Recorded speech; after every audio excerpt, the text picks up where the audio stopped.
Esses dias um aluno me mandou uma mensagem dizendo que se sentia muito sozinho, né, e não tinha ninguém para conversar. E eu disse para ele, olha, nem sempre isso é ruim, né? Parece contraintuitivo isso, né? Porque, né, já desde Aristóteles lá, né, os filósofos antigos, o homem é um animal social, né? Então o homem tem parte da sua realização dentro do meio social, do convívio com as pessoas. Sim, perfeitamente. Entretanto, principalmente para nós que somos cristãos, católicos, que acreditamos na comunhão dos santos, a gente sabe que essa comunhão, esse relacionamento, ele se dá também em outras esferas, né? Não estou falando nada de espiritismo, coisa assim, né? Mas sim nessa questão por exemplo, da oração da comunidade, não é? Então, por que, por exemplo, desde, sei lá, 15, 20 séculos atrás, surge a figura do eremita, né? Temos um padre aqui na comunidade que recentemente foi para o eremitério, está lá sozinho, né?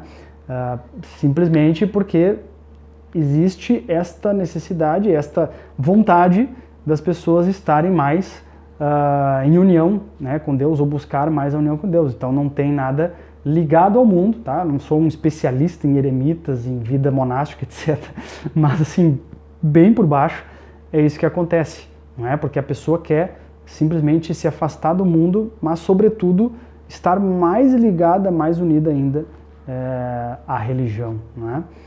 E claro, em última instância, estão fazendo um bem para nós, porque estão rezando, estão meditando, estão contemplando, estão de algum modo contribuindo para nós que estamos aqui, né? Tanto é que na época que teve o cisma da igreja lá e tudo mais, na época de Santo Inácio de Loyola, ele foi o fundador da Companhia de Jesus, que basicamente fundou o Brasil, né? Então trouxe os jesuítas para cá e os descobrimentos, enfim, trouxe todo o arcabouço da religião, as próprias naus portuguesas, né, vieram para o Brasil, eram da antiga Companhia de Cristo, né, do antigo pessoal das Cruzadas, né?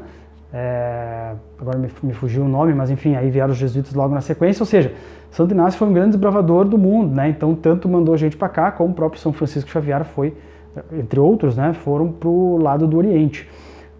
Mas e por que eu estou falando isso? Porque tem uma figura chamada Santa Teresa d'Ávila, que é uma monja carmelita, não é? Que fundou vários monastérios, várias instituições, e a vida dela foi sempre enclausurada, foi sempre dentro daquele ambiente, né? E claro, tinha convivência com as freiras e tudo, mas era um ambiente totalmente isolado, hermético quase, né? Que para fora dos muralhas, não é? Não se sabia da vida do mundo. Então, assim, aos nossos olhos, esta pessoa não fez, assim, não fez, né? Na parte utilitarista, que a gente tem muito essa visão, não fez nada em termos práticos pelo mundo, né? Mas quantas almas ela não salvou, ajudou, no caso, né? Intercedeu, quantas pessoas, quantas missões não foram apoiadas pela oração dela e das suas subordinadas. A própria grande santa do século XX, né, Santa Teresinha do Menino Jesus, uma monja de 24 anos, faleceu com 24 anos, estava lá num monastério no interior da França, e que grandes feitos, né, considerada a patrona, né, não sei se é esse o termo que fala, mas é a grande patrona, vamos dizer assim, dos missionários, né, daqueles que estão a campo, vamos dizer assim, cumprindo suas missões nos mais diversos rincões desse Brasil, né, Brasil e mundo, claro. E por que eu estou falando tudo isso? Para que você que está isolado, entre aspas, né, e aí volta ao título do vídeo, não se sinta prejudicado ou mal porque eu não estou me relacionando, me socializando. Veja bem, a própria minha vida aqui, eu converso com pouquíssimas pessoas, algumas do trabalho, que é via online, minha esposa, meus filhos, uma outra pessoa do meu convívio daqui da cidade, mas não são todos os dias. Então a gente vive numa era hipercomunicativa, então aparentemente as pessoas têm que estar o tempo todo conversando e se falando e falando e falando e falando, né? Quando na verdade isso é mais um vício que nós temos, né? Existe uma outra linha, né? Uma outra denominação, né? Dentro da Igreja Católica, que são os cartuchos, né? Não sei se você já ouviu falar ou não, mas eles são monges que têm o voto de silêncio. Eles não podem falar. Eles vivem em comunidade, mas não falam. Há momentos, sim, não sei também a fundo a vida deles, mas assisti um documentário faz algum tempo, que são 3 horas quase de documentário que não tem uma palavra quase, só um ou outro cartucho mais antigo ali conversando, né? E passam a vida inteira assim, né? Então a gente tem um afã, uma necessidade de estar toda hora falando. Tem um outro livro que eu recomendo para vocês sobre isso, que é A Força do Silêncio, né, do Cardeal Sarrat, que ele vai trazendo várias nuances, né, desde como que Deus opera pelo silêncio, digamos assim, né, e todas as, vamos colocar entre aspas, os benefícios e o que o silêncio pode trazer para nossas vidas, né? Então, e por fim, para a gente fechar esse escopo dessa questão, né, de não ter ninguém para conversar, e olhando por esse outro prisma, né, que você não possa buscar pessoas do seu convívio, pessoas que falem a mesma linguagem que você, que queiram as mesmas coisas para conversar, para trocar ideia, mas não é que isso vá fazer sua vida ser plenamente realizada, né? Não é isso que vai fazer, não, agora eu vou ser mais feliz porque eu estou me relacionando com essas pessoas, né? Então, é essa necessidade de ter que ficar toda hora se expressando, toda hora falando, ainda mais nesse mundo viciado que nós estamos, que só se fala abobrinha, né? Então, sei lá, vai para um boteco, vai para um churrasco entre amigos, né? Ou entre colegas do trabalho. Colega de trabalho é uma desgraça. Então, eu já passei por isso por muitos anos, quando eu tinha pessoas mais próximas fisicamente, né? Então, e não tinha essa consciência que eu tenho hoje, claro. Se juntam para quê?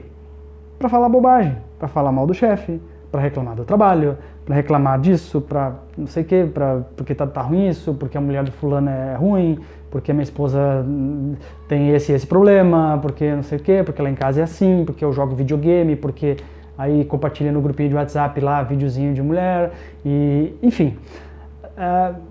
Não tem nada, né, como se diz no linguajar mais cristão, né, protestante, não tem muita coisa edificante, né? Ou se tem, às vezes é exagerado. Então toda hora mensagenzinha, Deus te ama, não sei o quê. É bom, claro, a gente tem um momento de ter as jaculatórias, de ter sempre aquela repetição, né? E repetição é a mãe da habilidade, né? Então sempre, meu Deus, eu te amo, eu te adoro, claro, isso aí é bacana, tudo certo. Mas é aquela coisa, mandar por mandar, sabe? Mandar porque eu tenho que caminhar, mandar para não quebrar a corrente, mandar porque eu tenho que falar alguma coisa, sabe? É sempre não tem essa intencionalidade de fato, eu quero falar com alguém, né? E quando é que a gente percebe isso, tá? Por isso que eu estou batendo muito nessa tecla de olhar por esse outro prisma, de não ter tanta gente para conversar, não é tão ruim assim. Nós desaprendemos, eu vou falar num outro vídeo sobre isso, nós desaprendemos a arte de ouvir. A pessoa fala 5 palavras, eu já quero rebater, eu já quero pôr o meu ponto de vista, eu já quero, eu sei que tu falou, eu sei que tu vai falar e eu quero falar agora, não é? Então muitas vezes, né, um exemplo aqui, acontece aqui em casa, um diálogo com minha esposa, não é sempre assim, né, mas em algumas boas ocasiões, tanto ela está contando alguma coisa, quanto eu estou contando para ela, existe um silêncio da outra parte, existe um ouvir atento, existe um absorver, existe um entender toda a linha de raciocínio. E isso a gente perdeu. Então, nessa hipercomunicação, né, em que todo mundo virou inquisidor de todo mundo, as redes sociais, eu falo o que eu quero, falo mal de quem eu quiser, tá tudo errado, eu que tô certo, eu que sou bonzão, né? Uma coisa é opinião, outra coisa é a gente entender a verdade das coisas, né? O pessoal confunde um pouco isso. Então tá todo mundo bancando o moralista, né? Por mais que as pessoas digam assim, não tem nada nenhum de certo ou errado, mas tu tá fazendo merda, então tu tá errado. As incoerências, né? Então, pessoal, para a gente fechar esse vídeo, eu queria trazer essa reflexão para vocês de entender que, eu tô sozinho, não é de todo ruim, não é de todo ruim, tá bem? Busque pessoas do seu meio, da sua igreja, da sua paróquia, mas também até ali mesmo, né? Em ambientes dito cristãos ali, tudo, tenha parcimônia, vá com calma, né? Não precisa sair tagarelando, conversando com todo mundo, socializando com todo mundo. Aos poucos, vai ouvindo, coloque-se em ajuda para as pessoas, coloque-se como alguém que está disposto a contribuir, não é? A ouvir alguém que seja, a ter uma conversa, a mais ouvir do que falar, Então, com esses pequenos detalhezinhos, eu não tenho a menor sombra de dúvida que vai parar com essa necessidade de ter toda hora que estar falando com alguém, vai buscar de uma maneira ordenada este relacionamento social e, sobretudo, vai estar caminhando muito melhor na vida sem ter que atender essa compulsão aí do falatório, tá bem? Um abraço, fiquem com Deus e até o próximo vídeo.